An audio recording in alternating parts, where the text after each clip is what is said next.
అంటావా అమ్మవా అంటావా అమ్మవా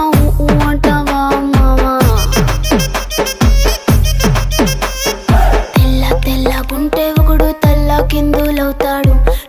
నల్లగుంటే ఒకడు అల్లారల్లరి చేస్తాడు తెలుపు నలుపు కాదు మీకు రంగుతో పని ఏముంది సందు దొరికిందంటే చాలు మీ మగ బుద్ధే వంకర బుద్ధి అంటావా అమ్మవా అంటావా అమ్మవా